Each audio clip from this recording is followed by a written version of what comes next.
So you can see right down below me here, we have a Champions League trophy to celebrate. This is the Season 4 review of Leeds United, Pride of Yorkshire.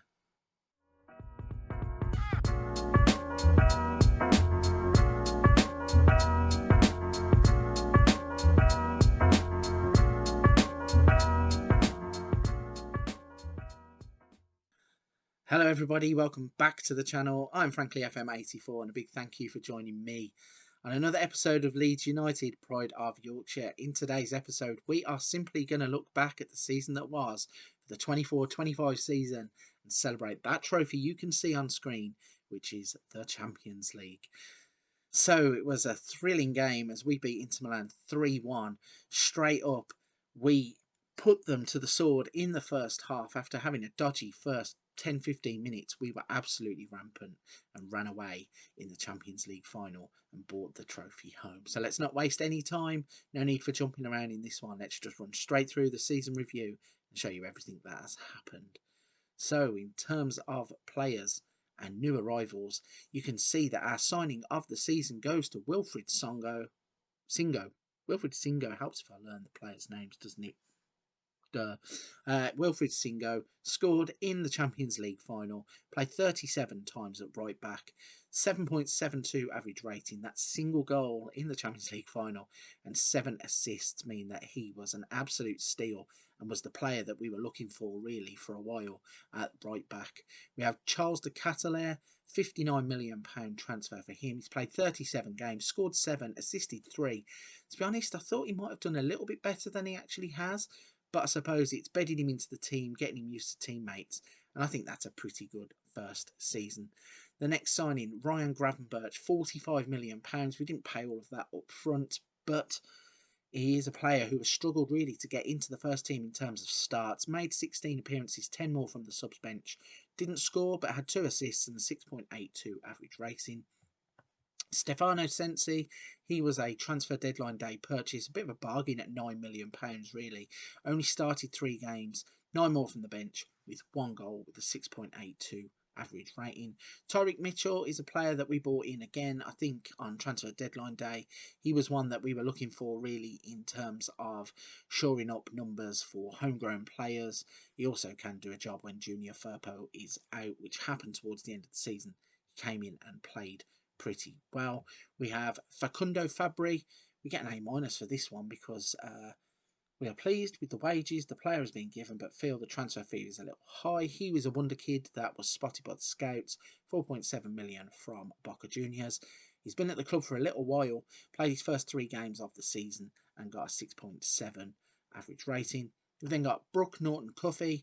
Board don't give us a C for this one. He only cost £300,000 and really is a utility player to play either at left back or right back depending on when we need him. He started 5 games, had 2 more from the bench. We've got Ilyes Housney. He's a player that cost £575,000. He's a 20-year-old striker. Played 5 games, scored 1 goal, got a 6.6 average rating. And then we have 21-year-old Patati. They gave us a B- for that. He played 2 games, 3 more from the bench and a 6.54 average rating. Not really one that broke in past de Ketelaere, but hopefully at his age could still have potential to do that.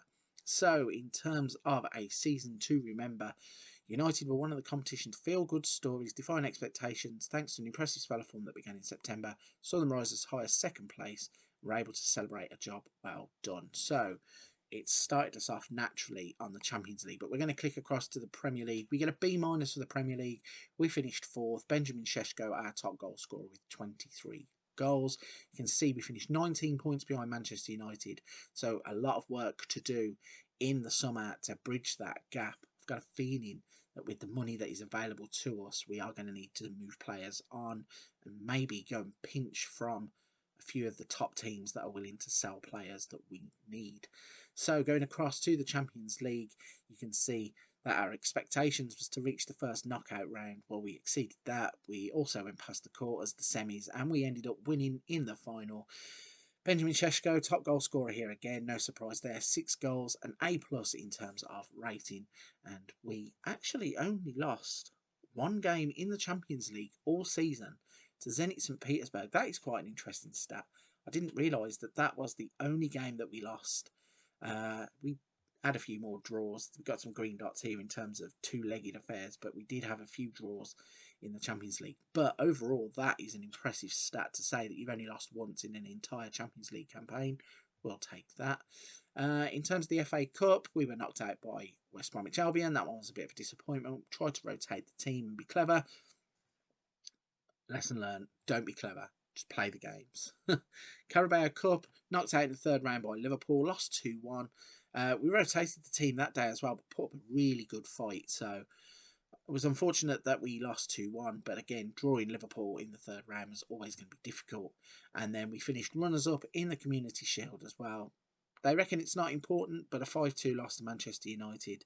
So Manchester United really are getting on my nerves because they beat us in the season opener. We allowed them to beat us at Ellen Road to lift the trophy, the Premier League trophy as well. So definitely have a score to settle with them, as if Leeds don't have enough scores to settle with them anyway.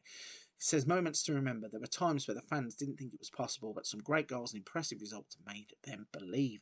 So, our biggest win of the season was a 7-0 thumping of Southampton. Sheshko with the hat-trick, Mina with an own goal, Woba, Kanate and Firpo all getting on the score sheet too. Our match to remember was a 4-1 defeat of Seville in the Champions League. You can see Delaney got sent off quite early, but then Sheshko scored after 54. They actually equalised on the 62nd minute before Julian Brandt went absolutely mental. Goals on 70, 77 and 86. And then goal of the season goes to Marco Verratti. Little hint here, I don't think he's going to be at the club much longer. He has had a few outbursts in terms of wanting more game time. He's getting on now, 33 years old. I think he's going to be one of the players that gets moved on in the summer. But he has goal of the season in the 5-0 victory against Burnley. So onto the finances, and this is the important thing. So in terms of club reputation, our previous was 4.5-star Continental. After winning the Champions League, we are now a 5-star worldwide club reputation team. Club reputation increased from continental to worldwide. This will help us to attract a high calibre of player to the club, help our support base grow and greatly improve our commercial revenue. So that is very helpful. In terms of the sponsorship deals down in the left hand corner, no new ones there. In terms of the annual revenue, sponsorship of £43.93 million is up from last season. Broadcast revenue is up to £107 million. Corporate and hospitality is 6.22. Competition prize money is £103 million. Matched out commercial and retail is £2.09 million. So in terms of merchandise sales, 6.91 million, with non-domestic sales amounting to 4 million. So outside of England is actually a good money spinner for Leeds United on the game. And our best-selling shirts were Sheshko, Phillips, Kanate, Bentancur and Rafinha. Let's have a little look at how we lined up. Sometimes this is a bit hit and miss in terms of the lineups, but it looks roughly right. Melier in goal, Firpo, Wisdom Ami, Kanate and Singo at the back, with Bentancur, Calvin Phillips, Daniel James, De Ketelaere, Rafinha and Sheshko rounding the team out. So to the accolades. Starting on the far side of the screen with myself, we were English Premier Division Manager of the month for October, that should say, and also for January. We missed out on Manager of the Season. I presume that goes to whoever is in charge of Manchester United. But in terms of our own individual awards for the players, we have Ibrahima Kanate is Fans Player of the Season. Young Player of the Season, Benjamin Sheshko. I think he's won that every single season of the save. Signing of the Season was Wilfried Singo. Marco Verratti won Goal of the Season. Top goal scorer was Benjamin Sheshko with 29 in total. Rafinha had 19 assists. Sheshko with 7 Player of the Matches was the most in that category. Ibrahima Kanate with a 7.4 average rating wins that. And most passes per 90 minutes completed was 60 for Ryan Gravenberch. Going on to competition awards. European Champions Cup Midfielder of the Season was Rafinha. European Champions Cup Goalkeeper of the Season was Melier. World Under-21 Footballer of the Year was Benjamin Sheshko. English Players Young Player of the Year is also Sheshko. European Champions Cup Forward of the Season is Sheshko. And European Champions Cup Defender of the Season is Wilfried Singo. So on to record breakers. Only 3 this time. You've got most overall goals in a season by a single player is 29 for Benjamin Sheshko. Most assists in the season goes to Rafinha for 19. And highest transfer fee received was Ainul Ahmedhodzic, who left us for £36 million. Where did he actually end up? He went to Red Bull Leipzig, so he's doing okay there. Yeah, nothing really to note in terms of him. So, history in the making. So, our hard work and effort paid off the pitch, and such a feat didn't go unrewarded at the end of season ceremonies. So, again, game of the season was the 4-1 win against Seville. We won the Champions League. And the nice little quote there is, once Leeds got rolling early in the season, they never looked back. Right, so that is the season 4 review.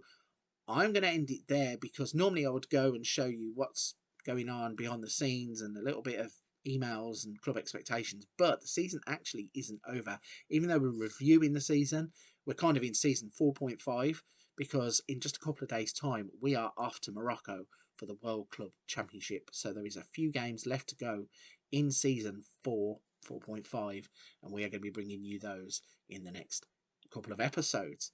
So for this one, I'm going to wrap it there. Not even going to do the clever picture and start and end screen. We are literally just going to end it here. So if you're at this point in the video, you're still watching as usual, please don't forget to hit the like and subscribe button. Leave a comment down below also. But for this one, I'm going to wrap it there, and I'll see you in Morocco for the World Club Championship.